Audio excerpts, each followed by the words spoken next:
What's up, man? I'm Ngadam. Welcome back to the channel. So for today's video, it's going to be a list of flankers that are better than the original fragrance. What is a flanker? If you don't know what a flanker is, it's like a continuation of a original fragrance. For example, you have Dior Sauvage Eau de Toilette, very popular fragrance, and then later on they make a fragrance called Dior Sauvage Elixir. It's a flanker because it's inspired by the original fragrance, which is Dior Sauvage EDT, but then transformed, made different, made newer, and into something else, Sauvage Elixir. Now that you understand, let's get into the video. First fragrance that I'm going to talk about that is better than its original flanker is Stronger With You Intensely. I believe Stronger With You Intensely is way better than Stronger With You, the original, because it is stronger, it is way sweeter with the toffee notes, them caramel notes, and it performs way better in my opinion. I would choose the flanker over the original any day, anytime, period. The next one on the list, the Dior Homme Original, I think is a good scent, but its flankers, Dior Homme Intense and Dior Homme Parfum, are better than the original. Yes, I said it. Not only do they sell better, especially Dior Homme Intense, but Dior Homme Original was very good because it was a bit fresh. It was introducing Iris to the men's market of fragrances. The performance was lackluster. Don't get me wrong, it's a great scent. The flankers to me are better because in Dior Homme Intense, that powdery iris is so unique that even Valentino had to copy them, bring in their own iris scent with Valentino Uomo Intense.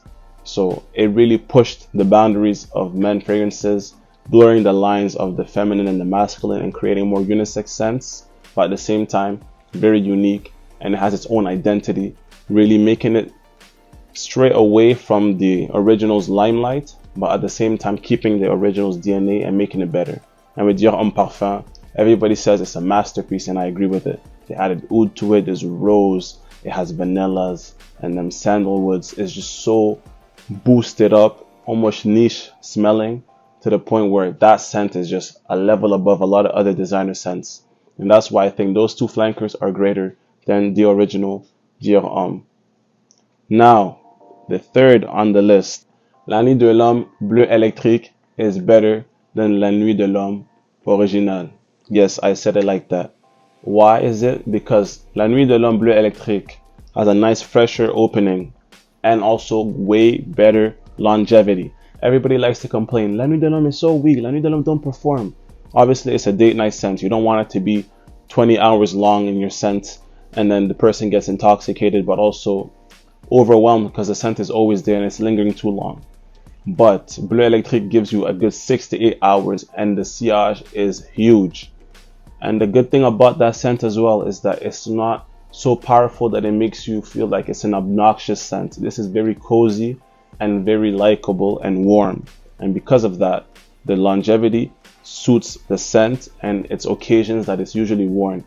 And it's better than the original because it performs better, has the same DNA but made more modern. And in my opinion, that makes it a step better than its original. The fourth one on the list, are you guys ready for the fourth one? I believe Terre d'Hermès Eau Givrée is better than Terre d'Hermès EDT. Don't crucify me, no comments, that's just my personal preference. Yes, the EDT is a classic, it's a legend, everybody talks about it, but it's not the easiest thing to wear. That flint notes with the pepper, it could throw a lot of people off. The vetiver is also very like sour in a way and earthy. It's very strange and hard to pull off. Some people cannot handle that astringent, very sour orange, or people call it a dirty orange note with the earthy tones as well as the metallicness. All of that can be very hard to just wear. But with time, that fragrance develops in a way and your nose gets so used to it that you start to get other facets of the fragrance, like uranium note that people often don't talk about that's actually found inside of that fragrance, the benzoin, and even the woodiness is one of the big notes inside of Terre d'Hermès EDT that makes it very classy and also, I would say, a classic French style of perfumery. They like a lot of woods, they like to use a bit of citruses in the opening, and then they go more ambery, more resinous in the dry down. But that one is very versatile, amazing. But Eau Givrée, when I tell you Eau Givrée is better, Eau Givrée has the best opening almost in any fragrance I've ever smelled. That citron is just so juicy, so photorealistic. It's like you're drinking a lime cocktail on a beach. It's really that good. And then it just lasts a very long time, and it's the perfect scent for summer, in my opinion. It is very versatile. Even in the winter, you can wear it. It still has that woodiness, still has the vetiver, but it tones down that metallicness. The earthiness isn't too strong, and there isn't weird pepper metallicness that comes and bothers you. It's very modern out, smoothened out, but at the same time, it is not the same thing as the original because it has changed. You can have both fragrances inside of your collection and it will not be redundant. But I still think Eau Givrée is better than the EDT. But that's just my personal preference. I would rather wear Eau Givrée than EDT. But if I could have both, I still would because they're great fragrances. The last on my list.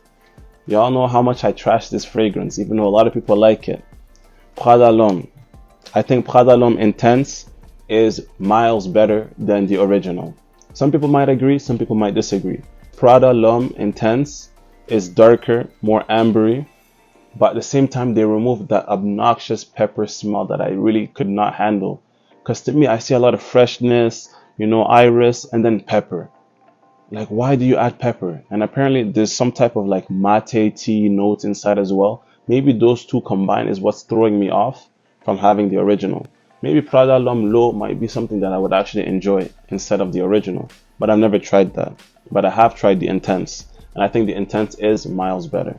You still have the original DNA there, but it's made darker, more ambery, and more suitable for like colder months. So yes, you can probably wear it just like the regular L'Homme in springtime too, but it's darker, so I think it would be more suited for the winter time. But in my personal liking, with my taste in fragrances, Prada L'Homme Intense is better in my opinion than Prada L'Homme the original.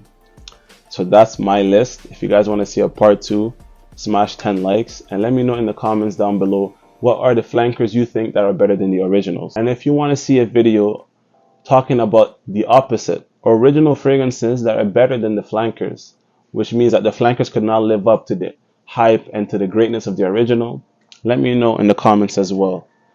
And as always, guys, thank you so much for watching. Have a great day, night, and or evening.